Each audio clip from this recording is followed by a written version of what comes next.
Hello and welcome to Liberty Lounge. Today we have Tristan on the podcast, who is a high-ranking member of the Northern Ireland People's Party. We also have Matthew Murphy, who is a candidate for an STP candidate for Kettering. Welcome both. Hello.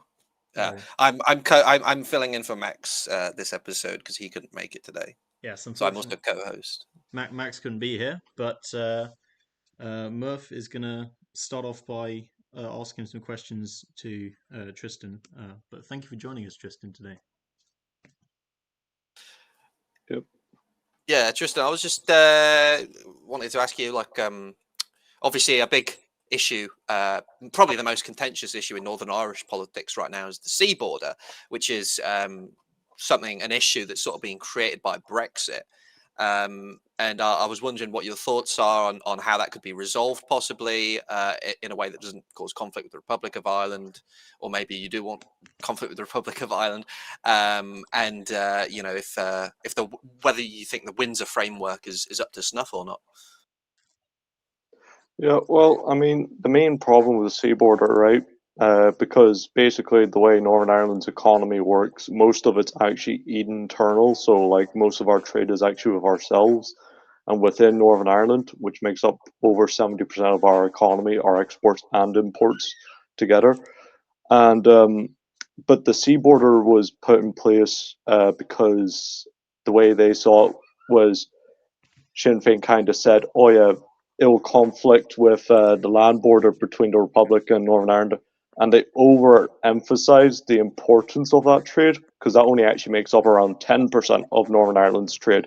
Meanwhile, the other 20% is with mainland GB. So over 20% of our trade at the moment is being monitored, and every single lorry driver has to sign an over 600-page document to bring their goods across. That's for Tesco lorries, for just individual farms and everything.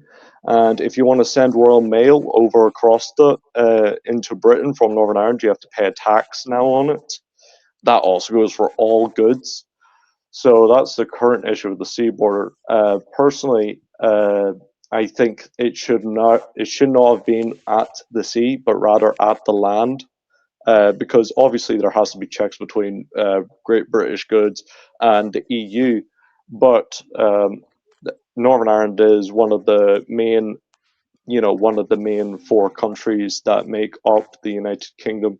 So, but the DUP recently, if people have been paying attention to the latest things, everyone knows the whole entire boycott of not going into Stormont is now over, because the DUP caved into Rishi Sunak's deal, which the deal wasn't actually really much of a deal, rather than just a quick paycheck more than anything.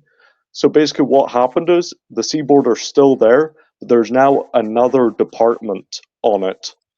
So they're in the midst of constructing guard border posts at the ports at Larne and everything, but also they are building, a centre for the Northern Ireland Complaints Department, which is what the DUP has now set up, which really, short thing explained with all the nonsense put aside, it's just a way for them to cash in on, taxing the locals as well as GB and the EU also getting a cut out of Northern Irish farmers trading with GB.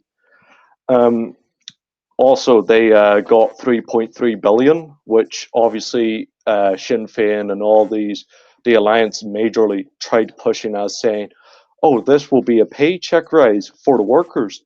Now, 700 million of that, to be fair, has been said, "Oh yeah, that'll be going towards National Health Service workers," but that's just a one-off pay rise. That'll be only for like a one-off, and it's not even nearly enough. It'll be like around a tenner each for like a month's pay. And then what has been added on because of that, because it's not just, "Oh yeah, Britain's giving us that money for free." It's a case of that is a loan. And now taxes, and including farming rates and everything, has been drastically put up.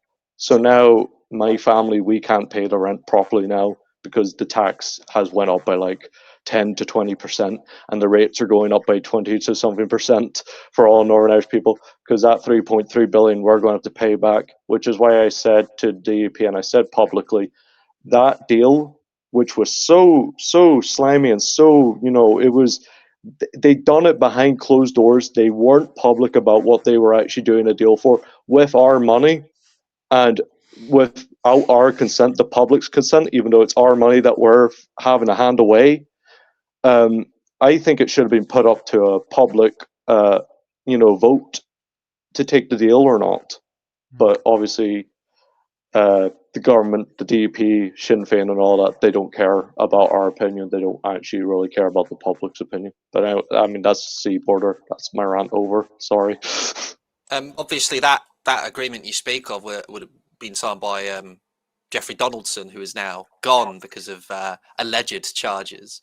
Do you think it's possible that he basically signed that because he knew that these charges were coming and he was going to be kicked out soon, so he just wanted to push it through, get himself a payday, and then bounce? Well, I kind of thought that. It was a slight suspicion, but due to the recent developments of the case, which is that it's been found out that his brother-in-law, he had an accomplice, which was his wife hiding it, and it's been found out recently that also his brother-in-law has also been put down for the same charges, which is his wife's husband. So now people are speculating, and this is pure speculation, that the actual victim was one of their own family members, one of their younger own family members. So I can't say that that's the case, that, oh yeah, Jeffrey Donaldson was just doing this deal to get a quick paycheck. I think it's more of a case that his popularity of unionism is like the DUP's popularism with unionism is full on collapsing on all fronts.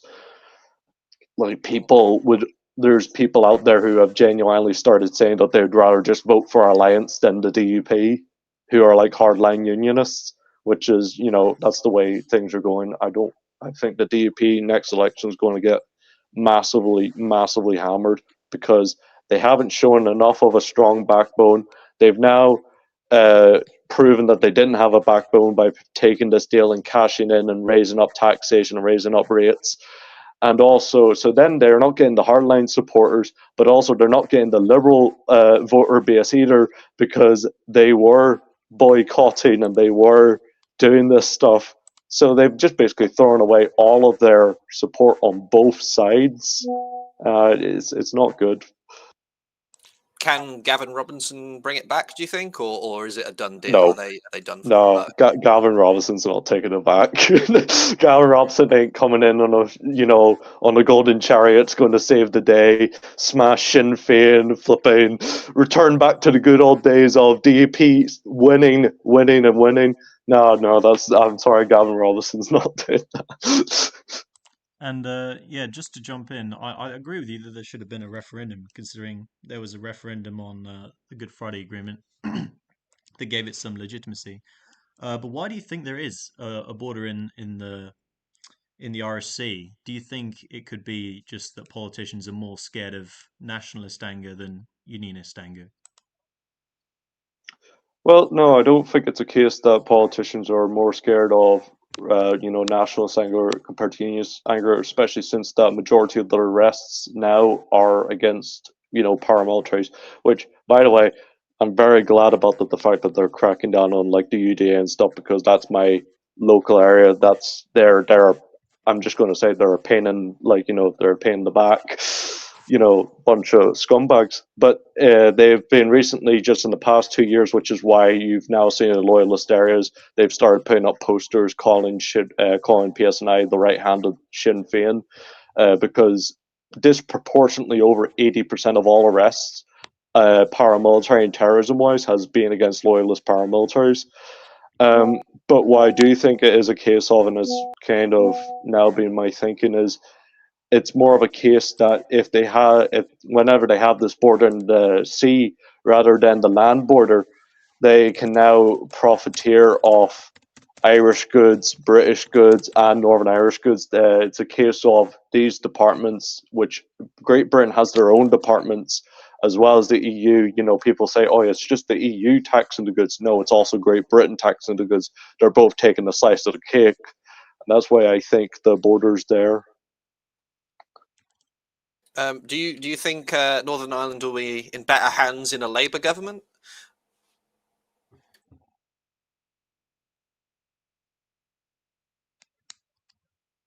Sorry. No, I don't think Northern Ireland will be in better hands of a Labour government. I don't think Keir Starmer has much of a care. I think the Tories and Keir Starmer and just all the Labourites, they're all very much so similar. I mean, you can see with their how they've been handling housing, the NHS, immigration, everything for the past since the early 2000s. Really, it's just been kind of the same. I haven't seen any difference on their tackle to Northern Ireland. They both seem both content to just do the exact same plan, which is basically leave us with no real local power or authority over our own streets and stuff. Which I mean, we can't even fix. I mean, my high street, there's massive potholes that go down by like a foot and a half, which have been there for over 4 years that we can't even get fixed due to the way our government is structured, which, Good Friday and all that, which was set up by Tony Blair. You know, so I don't think Labour will be at all any different to Northern Ireland than the Conservatives have been at all. I don't think there's going to be a difference. And yeah, so I want to hear more about your party though, because I see that it's a non-sectarian party, but just for English, Welsh, Scottish listeners outside of Northern Ireland, what exactly does non-sectarian mean in Northern Ireland? Does that mean more devolution, or is it just what's your stance on the whole constitutional issue? Right. So the reason why we're a non-sectarian party, which is a very, that's one unique thing that does separate us from all the other major parties, is the fact that all the other parties actually have a stance on the constitutional question. If you go to Sinn Féin or any SDLP, People Before Profit, they all have a stance of oh yeah, we want this very specific way of, very much so reunification. Well, I say reunification; it was never actually unified. But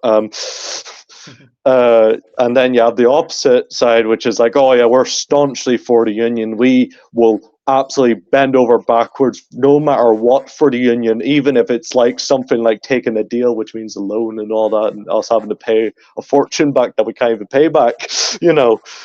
Just as long as we are supporting the union. Our party is a case of, we don't think Dublin or Westminster is actually beneficial to us. We want to more focus on local autonomy. We want to actually decentralize our government completely back to local level, back to where it used to be, where we used to be able to fix roads, we used to approve building and everything, and we used to have our own local clinics. But now it's all centralized to Belfast, which has put the whole entirety of the country on a deadlock for the past 20 years, which is why everything's been falling apart for the past 20 years. So we're going you'd say you're in favour of devolution? In governments, we're against, centralization of the government. So we're decentralizing the government, not de-evolution, in the sense of we don't have a constitutional stance. We're more of just focused on local politics. We're focused on Northern Irish people first. We're not pro the union. We're not pro the republic. We're Northern Ireland first, is the way I put it. That's the way.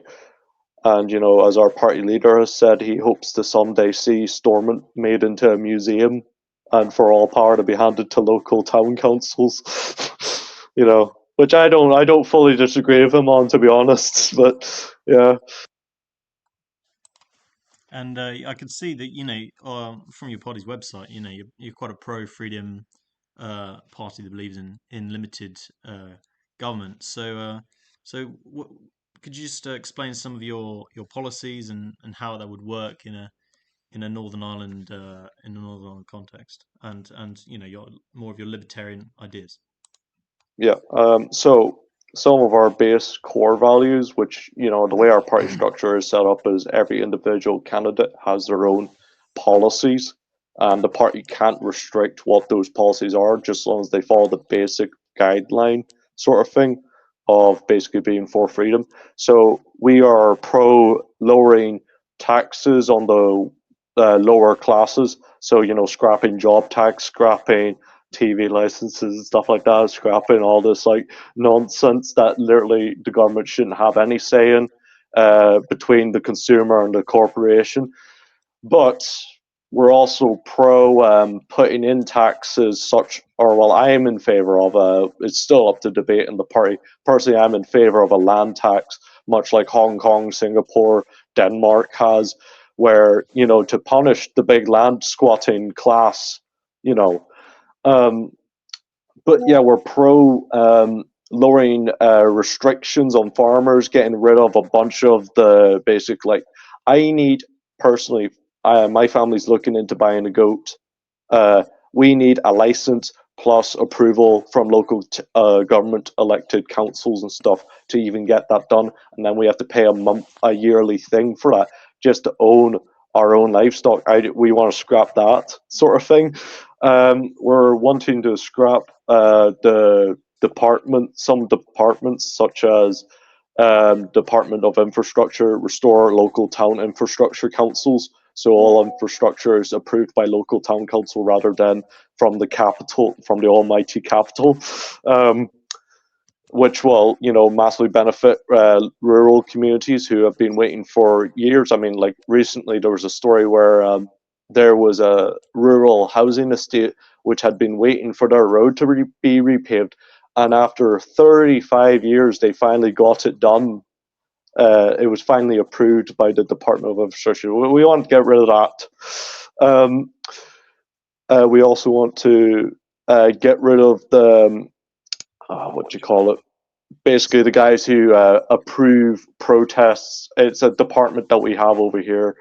My mind goes blank for the name of it. But the Parades Commission. That's it. We want to scrap the Parades Commission. Because we don't believe the government should have a right to either approve or, disapprove of protests, normal cultural marches or whatever. We think the government shouldn't have any say in that. We also want to scrap a bunch of what's been recently pushed by the Alliance Party to restrict what level of noise you can make. Basically, trying to ban street preaching. We want to push back against that because we think everyone should have the right to, go into the local town hall with their microphone and speaker and say whatever the hell they please. What right is it of a politician to tell you whether you can preach the word of God or you can call them a bastard? Something I'd like to sort of push you on here is with regards to needing permission to hold protests or marches, which you also need in the rest of the UK, but especially in the context of Northern Ireland, given the history. Could not requiring that approval, could that not be a bit dangerous? Could that not lead to some violence breaking out, especially if the police aren't, for example, made aware of this happening and aren't there to? Yeah, well, actually, fun thing about that, and Ryan made the exact same point to me. It was like, well, what about the police and all that? Aren't they meant to be made aware? Funny enough, it's never really the Parades Commission that actually contacts the police. It's actually, I'm speaking in context of local Orange Order, which of course is a religious fraternity. It doesn't apply to every single protest or march, but what we do, we actually have elected representatives who wear high vis, who lead the marches and stuff, which are actually locally volunteered, and they're the ones who actually most of the time contact the police and make them aware, and also the lodges make aware to the local authorities and local town council that this is happening. The Parades Commission is mostly there just to say, we don't think we want this, so we get to shut it down. Or I don't like the fact that you're marching there. We're going to shut you down. Um, but like we share this country. If somebody wants, let's say a workers' union wants to march down their housing estate street, what right is it of this random uh, politician elected council, not publicly elected politician elected council, parades commission, to decide that, oh yeah, they're not allowed to march down that street, even though it's their own street? Which, if there is cases of that with the Orange Order and unions who have been told you can't march there, even though that's their streets, that's their housing area, and they've been told, no, no, no, the politicians and the government says no. I don't think that's right at all. I think people should have the freedom, and people have the freedom to be offended. You know, that's the thing as well. Everyone, you can't. People are allowed to be offended and all. But anyways, Yeah, that's really interesting. And yeah, I mean, as a libertarian, I'd like to hear your view on something because people talk a lot about human rights, but and how important they are, and judges can use human rights to strike down decisions made by the government. But why is it that whenever it comes to freedom of speech and freedom of protest, people don't talk about human rights in that context? And why is it that freedom of speech and freedom of protest doesn't seem to be protected in the same way as other freedoms, like freedom to claim asylum or something like that? well, I could say a great deal of number of reasons why that might be possibly why, but personally, I think it kind of just boils down to, if it is that people's freedom of speech and their freedom to protest and everything, which is a naturally God given right to do, you can't control what I say. My vocalations is not your property. um, it's simply a case of, if people were allowed to just do these freedom of speech protests and all, like they used to back in the day, uh, then you would see massive rallies. You would see massive gatherings, like how, uh, you know, not to mention him too much, but Ian Paisley, whenever there wasn't such restrictions or government control on such things as freedom of speech, he was able to gather the biggest rally of over 300,000 people in the centre of Belfast against Margaret Thatcher. And I think it's stuff like that, which, and I do say, and my father and me, we do have some appreciation for Margaret Thatcher, but she did clamp down majorly on the rights to march, the rights to freedom of speech and stuff, which I know, sorry, I know some libertarians might find a bit controversial to say, but the way she treated the workers' unions whenever they were protesting and marching, she clamped them down instantly, brutally. And if she had her way, she would have done the same to the unionists in Northern Ireland whenever they were rallying, but she simply didn't have the authority over here. And I think it kind of boils down to that parties like Conservative and Labour don't like dissent. They don't like people having this, because whenever the people gather in these massive mobs, it suddenly really sinks in that it's just 10 guys in suits versus over 500,000 of us. You know, what, why are we listening to them? you know, Yeah, what do you think about that, Murph? Yeah. I mean, I mostly agree with Tristan. Because of my internet, some of it cut out, so I didn't hear it, everything he had to say. But yeah, I think the right to protest is important, and he's right that Thatcher did clamp down on that stuff quite badly, which I'm one of many reasons to not like Mrs. Thatcher very much. Yeah. Yeah, I suppose another question. Well, I wanted to ask, what would you say are the biggest issues in in the UK as a whole, but also in Northern Ireland? Because I know in this country, immigration's quite a big issue. I know in the Republic of Ireland, immigration is quite a hot topic as well, quite controversial. So, I mean, would you say immigration is the top issue, or would you say it's more the economy or individual liberty or something else entirely? Right.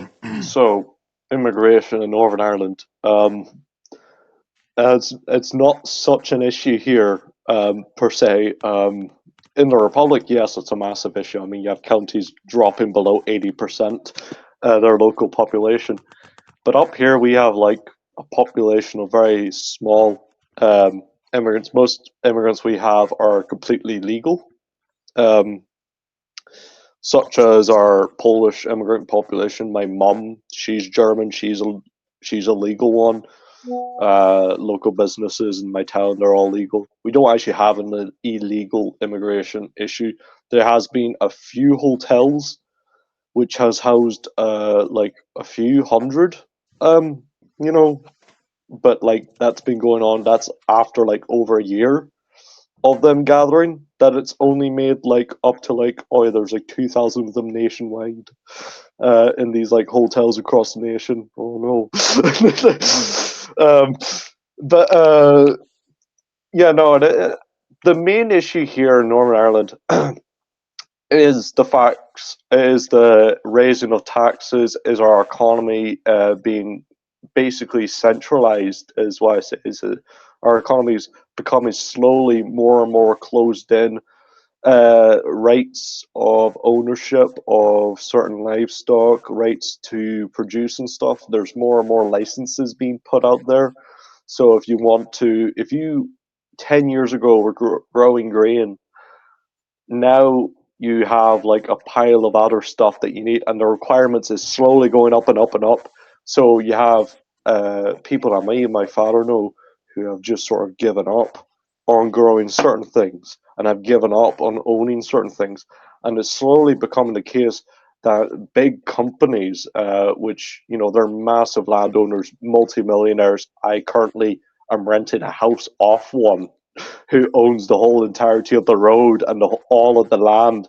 We can't even rent a field off him because he can just say no, which is why I'm massively in favor of a land tax, because it would put an end to that, just as a way to push back. But it's becoming very quickly a case of higher restrictions, load of people giving up, public access to produce and production of these goods is slowly dwindling. And so then the only people that actually have the rights of production are already the people that can afford the thousands upon thousands of pounds you have to pay to actually run the operation and to have the licenses. And, that's just the situation. I think that is the biggest issue, which is why Northern Irish agricultural public ownership is going all the way down, is plummeting. People going out of business left and right. And it's not even just with agricultural, this goes for everything. Local shop owners, the restrictions to own a shop, to sell certain goods, those restrictions and payments are going up. So people, just in the past 2 months, over 5 shops on our high street have been shut down and have been instantly bought like that by a landowning company. No doubt to just sit there and rot away, to force people to shop more at Tesco's. And, that's the main issue, I think, in Northern Ireland, personally. Thanks. And would you say that you say there's a lot of regulations, but would you say they're mostly EU regulations or mostly being imposed by Westminster? A lot of it is the European Union, but also quite a bit of it is locally pushed in the Stormont, which is why, as I said to my friend, isn't it quite ironic that in the year that Stormont has been shut down, our high street has been profiting, and we actually have like multi-star restaurants now moving in, and because they can't enforce new regulations and stuff, and taxes aren't being raised. I mean, 2020 to 2023, Ballymoney got High Street of the Year because of just the break we got because of Stormont not being able to enforce new regulation and new taxes. And, you know, what happened instantly as soon as Stormont was reopened? Taxes were put up, rates were put up, politicians got a raise from 30,000 a year to 90,000 a year, literally within the first month of Stormont being open.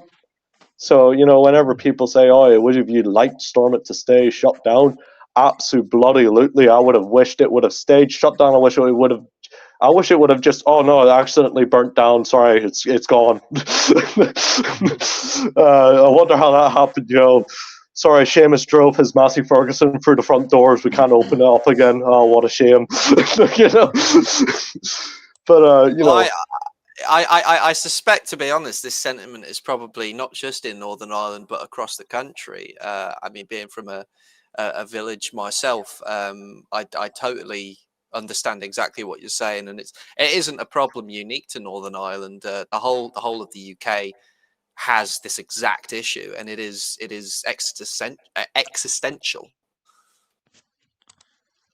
Yeah, I agree. I mean, sometimes I wish Westminster would shut down. They'd stop making all these stupid laws like banning smoking and, you know, banning nitrous oxide and anything they don't like, vapes or whatever.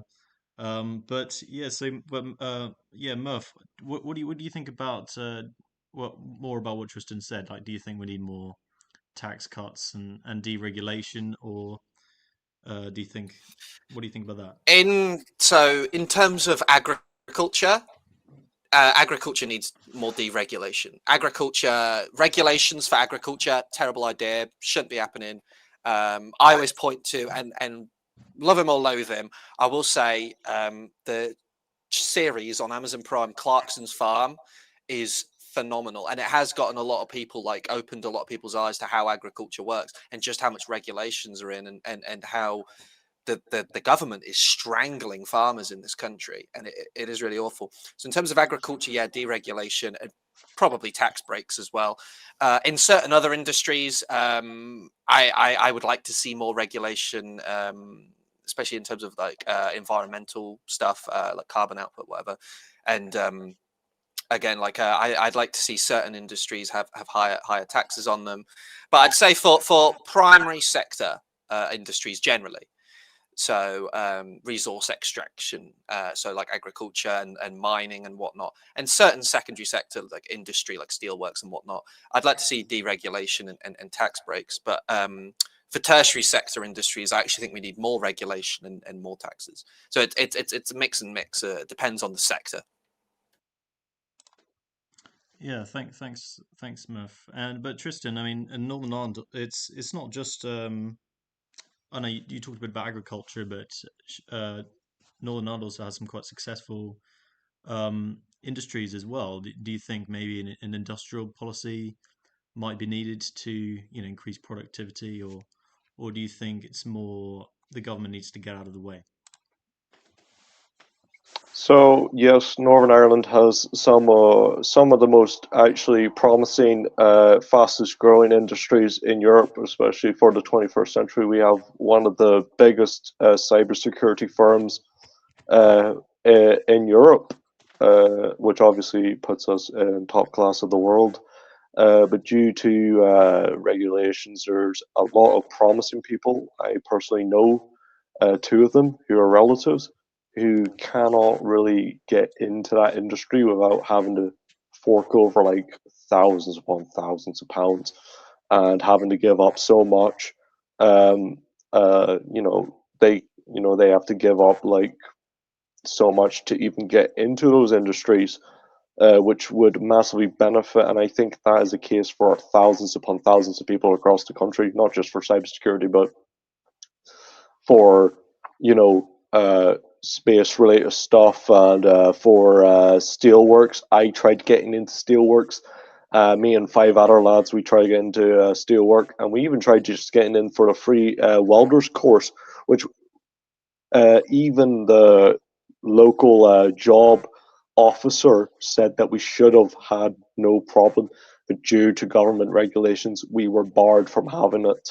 We were barred from being allowed, and so the Americans just ended up importing some of their own workers, which I think is a massive issue, because it's now becoming the case that for locals, it's becoming really difficult to get into these really promising industries, which then results to these companies just looking overseas for whoever can take the job, and then just importing the job employment rather than fighting tooth and nail for that local passionate person who God only knows could revolutionize the whole entire industry. But instead, companies just cheap out and they'll just go like, okay, well, this person's having an issue with the government and money and all that, so we're just going to have to import someone, which, you could say, oh yeah, we should put restrictions and fines and stuff on importing work, which would, sort of make the companies not want to do that so much and more encourage companies and, put more tax breaks on hiring locals and stuff, scrapping job income tax and stuff like that, but, Yeah, I mean, it's not an issue unique to the Northern Ireland. I remember seeing recently a very big in Wales, I think it was a very, very important. It might have been Port Talbot, but don't quote me on that.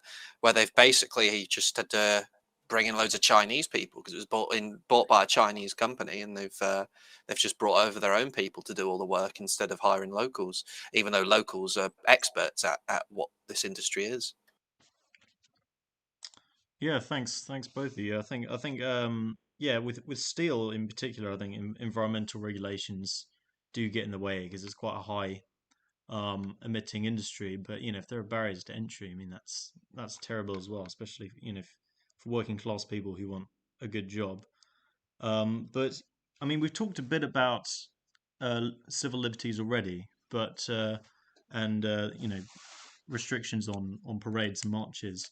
But talking more about the UK more generally, Tristan, what would you say the biggest threat is to individual liberty in the UK?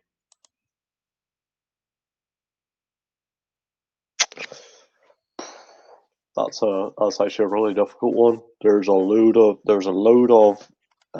threats $1 million all around. question right there. Yeah, yeah. There's like 1,000 right answers to this. um, you know, it's kind of I think the biggest threat is really um, is long term a threat. It's not really a very specific like, oh, how will it do it? It's more of a we're very much so under threat of going the way of America, as we have been slowly, handing more power to the government. And I think this is the biggest threat to individuals, to jobs, to everything, and for anyone to even have a say, including big businesses even having a say on regulations. Is we're slowly heading towards the American style of governments where it's all very much so high government, and it's very much so a two-party system, which is why I'm really hoping this next election it's neither Conservative or Labour that get an outright majority, because I mean, SGP, yeah. no, I don't know. I just personally, I think the best outcome would be if we just got a if we just had like 6 different parties get around the same statistics, like, oh yeah, like 10 to 20%, just like just like a bunch of just like random like liberals, uh socialist, flipping, reform, whatever, all these parties, and then like the Conservative and Labour are shrunk down to the equal of all these other parties, to prove that it's not just a two-party system. Because even if you get like a third party that gets close to them, it still does not disprove of the two-party system, as Theodore Roosevelt kind of failed to do.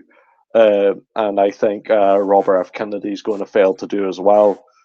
Personally, I know, big downer here, but that's my own personal opinion. If you don't get like a split of like 5 parties all roughly being equal, like Germany happened, which that's why the Christian Democrats and the social the socialists are all sat there freaking out because they suddenly realize, oh yeah, we don't have a monopoly on politics in this country anymore. You know, we need to bring that over to Britain, and I think that's the only way we're going to properly start handing back power and finally bring down the government to our level. You know, because otherwise we're just going to continue on. Our rights are going to continue slowly being stripped away. Regulations is going to slowly strip away production rights from the populace, and that's just my thoughts. Thank you, Tristan. And yeah, Matthew, what do you think about that? Do you agree with what he said, or do you? Yeah, I largely agree. I know a lot of people poo-poo coalition governments because they're unstable or they don't have a clear vision or whatever. But I actually think coalition governments are preferable. Just because it means that there's a party that's holding another party to account. If you have a Tory supermajority like we've got now, like we've had since 2019, you have this issue where the country, like the government and the party, are the same thing, and the party can do basically whatever it wants, as long as they win the next election. But well, I don't think that's going to be happening. But the point is. I actually distinctly remember 2019 election day. I was actually at the count for Kettering constituency. At the time, I was supporting the independent candidate, Jim Hakewill. But I remember watching the screen, and I was actually, my best case scenario was a Tory Brexit Party coalition, because I wanted to get Brexit through the door. And I knew Labour would never work with the Brexit Party. But if there was a coalition, if there was a right-wing coalition, as opposed to just a right-wing supermajority, it means that if the Tories start buggering it up, Brexit Party later reform can hold them to account. And unfortunately, and I think a lot of the problems that have happened since 2019 have been because of the fact that the Tories had this supermajority. So I absolutely believe in coalition governments. The one thing against it, and this is purely devil's advocate, and this is a devil's advocate argument, because I do believe in proportional representation, but something I think it was Tony Benn, the late Tony Benn, said was the problem with coalition governments is it's actually not representative, because people don't vote for coalitions. People vote for individual parties. So it's actually, Tony Benn posited that proportional representation is less democratic because of that. And I'm just curious what people's thoughts are on that. Well, I mean, I think coalitions, they work well in peacetime, and I do support proportional representation, but I suppose the trade-off perhaps is that when there's a big security threat, um, it can act very slowly because they have to agree on a lot of things. And if you look at Germany at the moment, they've got a coalition, and they've done some good things like legalizing cannabis, but on national security and the war in Ukraine, they've been quite slow to act compared with France. So that's just the trade-off, really. I don't know if you two had any thoughts about that. Tristan, do you think proportional representation be better, or? Well, in our country, the way we have is preference vote. So basically, you can vote for as many candidates or as for no candidates, really, if you really want. So you can vote 1, 2, 3, 4, 5, 6, 7, 8. I remember there was a case of like one place. And I think it's actually 8 maximum of candidates, or maybe it's 10 was the max on the ballot that you could vote for. And I do think coalition governments do bring about positives, as Murph said. It does. I fully do agree that a one-party majority does bring about literally no progress whatsoever, because, as he says, the party is the country at that point. It's just ink sock at that point. But as for like what's happening in Germany, yeah, the coalition's brought about mixed positives and negatives.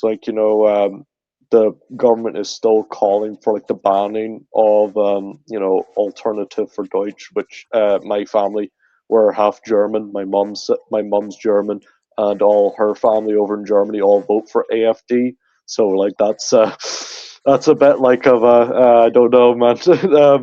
I don't think Germany has been rattled enough for. I mean, it's heading the right direction. The Christian Democrats, the Socialists, have both been pretty badly battered, and they've realized, okay, we do need to start. And you saw the legalizing of cannabis. Whether that will prove to be smartly implemented or not, or if it will end up like if it ends up like Colorado, or is it going to end up like California? We don't know until we find out. You know, I don't know. It's I think Germany still has a way to go. I think there needs to be more. I would like to see some of the minor parties gain a lot more power, for power to be divided, not just a two-way coalition. I mean, that's a nice way forward, but I would like to see it more broadened out than just that. But obviously, other people might disagree with that. They might say, "Oh, that's chaos." But personally, I think I think that would be good for Germany. Thank you, Tristan. Yeah, I think you made some good points. But yeah, I mean, moving on from liberty, I think national security is also quite a big issue at the moment with the wars going on in Gaza and in Ukraine. And I was just wondering what you think the UK's response should be to security threats like Russia and China, and also terrorist groups as well. Well, besides just launching the nukes outright, but no,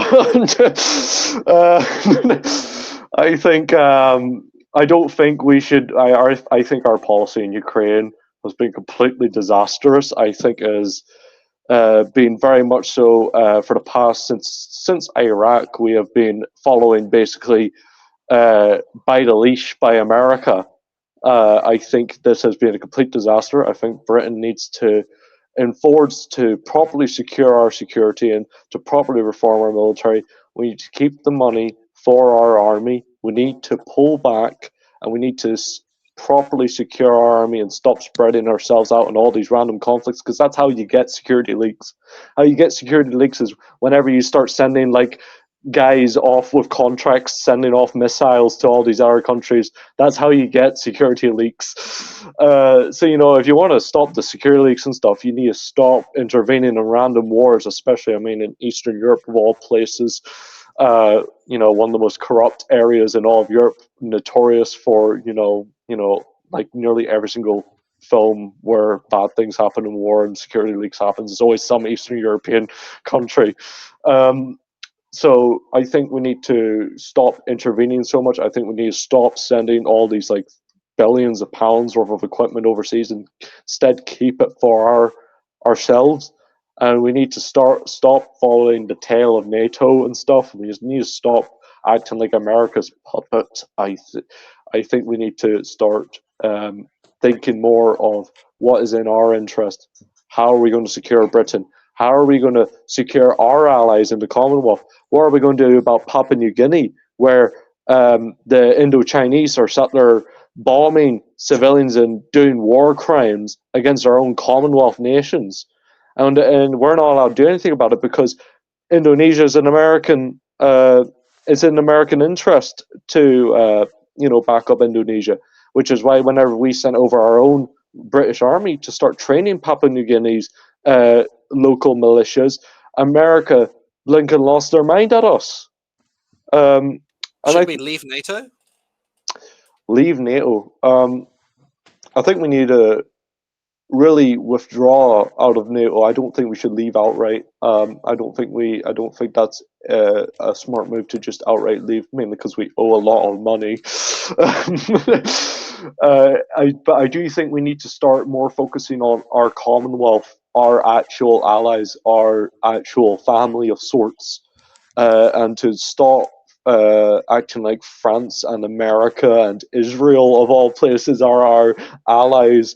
They're not really. I mean, you look back in the day, Israel sat there executing British officers and stuff in the streets and bombing British civilians, and it's like, oh yeah, it's like 50 years later. Oh yeah, no, America says they're our ally now. It's just like what and we need to stop just following America into these just random far off places. Like I mean, Iraq and all that, which was an actual massacre. Like I understand there was actual just cause to intervening against Saddam's regime. The fact that he gassed his own civilians with illegal tear gases and stuff against protesters, that was enough of a reason. But instead, America uses their own reasons, and then they done a bunch of nonsense there. And I think we just really need to start focusing more on our Commonwealth. We need to start more focusing on internal issues, and we need to stop sending all this ammunitions and arms off to far off wars, because that's how you get security leaks. Anyways. Thanks, yeah, Tristan. I mean, I wouldn't agree with all of that, seeing as I'm more of a security hawk. But Fight! But Matthew Murphy, do you think we should prioritize Papua New Guinea or Ukraine? Well, I genuinely agree with Tristan. In fact, I think I probably entirely agree with Tristan. We should focus on Commonwealth. We should focus on our, like he said, a family of nations. I think it's our responsibility, and I would gladly, if I had to choose between training up troops with Papua New Guinea and getting the Americans upset, or sending billions and billions of equipment to Ukraine, I'd choose Papua New Guinea any day of the week. And at the end of the day, it is a choice because we can't afford to do both. Geopolitically, we cannot do both. But I choose our own people every time, in anything. Okay. Yeah. I mean, just to play devil's advocate here. I mean, if you got like 30 to 40 million people living in Ukraine, and they would all come under Russian occupation, or say half, just say half. How could you justify allowing that to happen as someone who believes in individual liberty? Because I don't know if you do the research on what life is like in the Russian occupied regions, it's there's no freedom of speech, there's no freedom to protest. You're not playing devil's advocate. Okay, you do right. believe This you're not might be playing devil's okay. advocate. This might be a bit of a leading question, but Tristan, I'm genuinely interested to know what you think about this. Well, personally, I have a third opinion on the whole war in Donbass because, the first time I ever started paying attention to that was back in high school and stuff. Obviously, teenager, you don't really have the brightest idea of what's going on. But now that I've been watching it go on throughout the years and stuff, from my point of view, I understand your concern that obviously they don't have freedom of speech properly in those areas. Whether pro, straight up, like, oh yeah, Russia's basically a God save, and they're saving. I don't really think that's the case, but I don't think they'd be, and they weren't any better under the Kievan government. The way I see it is, they have two really horrid choices. Like, they are really two really bad choices. Choice number one is Kiev takes them back in which case they're back to a Nazi-backed, or a literal rogue Nazi unit. Basically, Ukraine government has no control over it because Ukraine is still is a third world Eastern European nation with no real control over their own military, or not having any real political say over their own local affairs, which this lack of freedom of speech and lack of actual infrastructure development. This isn't a new thing. They didn't get to do anything due to the way the Ukrainian government works. It's kind of similar to ours, where if you are in like one of these more rural areas and all this, and you're opposition to the government, then the government won't do anything for your area. So it's either that, or opposite is Russia takes them into the fold, which isn't actually such a great thing for them. They are going to end up like places in Russia like Khabarovsk, where I probably just butchered that name, where their local politician got arrested because he wanted to install more freedom of speech. And it'll most likely end up being the case that they'll end up like something like Chechnya is, where they have autonomy, but it's more like the local mobster owns the basic country and the local oligarch owns the country. But like, would that be any different than being ruled from Kiev? Not particularly. Personally, I would have liked to see Eastern Ukraine, Novorossiya, finally get full autonomy from both of them. I think that would be how you properly secure freedom of speech and freedom of full control over their own resources, is basically telling Kiev and Russia, neither of you get to control this region. Neither of you are sat there in the mines, mining the ores. Neither of you are in the fields growing this wheat. This is all of ours. This is our land. And we don't want either of you to tell us what rules and regulations we want. But and you know, there's quite a few, as you can see in some of the recent, very revealing documentaries interviewing the Donbass militias. A lot of them are annoyed at the Russians for intervening because they suddenly realize, oh yeah, we're going to suddenly get a lot less say on our future. It's kind of either you're going on the highway of Russia, or you're going with Kiev. Either way, you're going to be very limited on what your actual autonomy is going to be. So I have the third opinion of best thing for them, which I know will never happen because neither NATO or Russia will back away. America has their hands on it, ready to grab it, and Russia is ready to grab it. And there's nothing the locals can do about it. Nothing we can do about it. They're kind of just doomed to being a satellite of either one of them. You know, that's my own personal opinion. Oh, thanks, Tristan. I think you explained that pretty well. But yeah, I mean, to me that sounds kind of like more of a softer stance. I mean, um, would you take a similar kind of stance with like terrorist groups? I know Northern Ireland has quite a difficult history with terrorism, but how would you say is the best way to respond to terrorist groups then?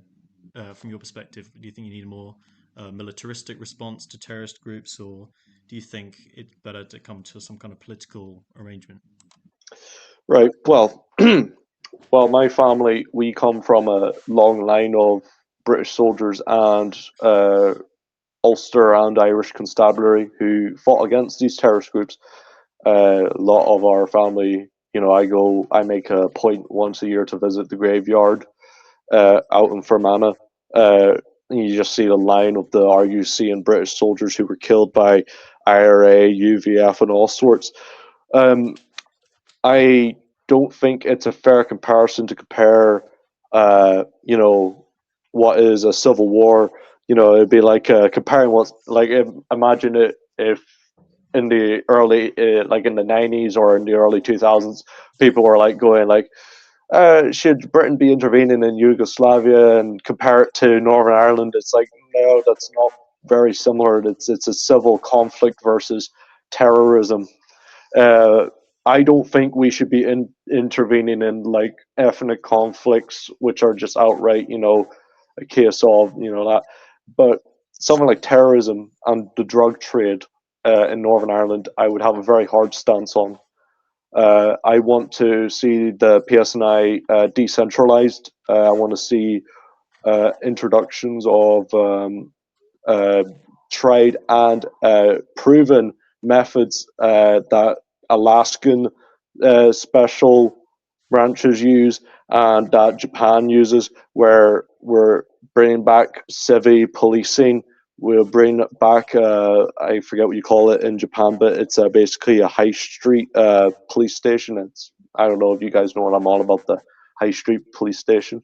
It's basically a police station that's open door. Those would be the normal civic cops who'd be handling everything on a civil level, but then bringing back brand new, loosely regulated, and that's a big thing, loosely regulated special task force to deal with it. The main issue is with the Not the police black and service now. tans. No.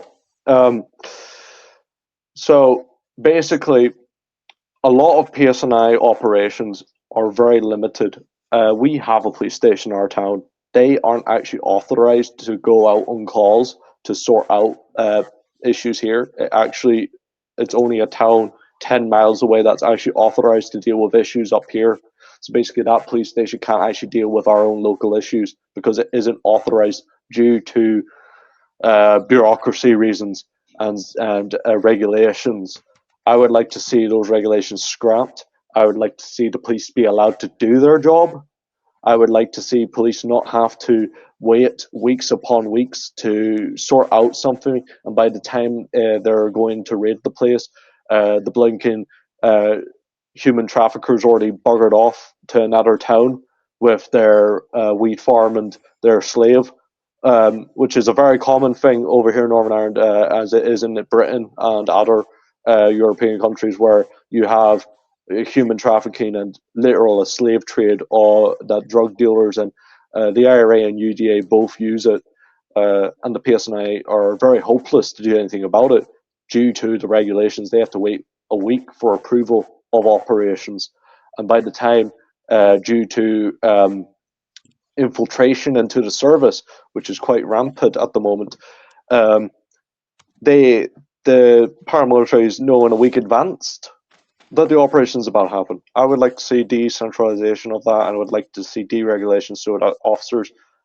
would be told within the hour, we're going out, this is what's happening, that's the house, and by then the paramilitaries have no chance in hell of packing up bags and moving on, you know. Yeah, thanks, Tristan. Yeah, it seems that's it's quite a well thought out view.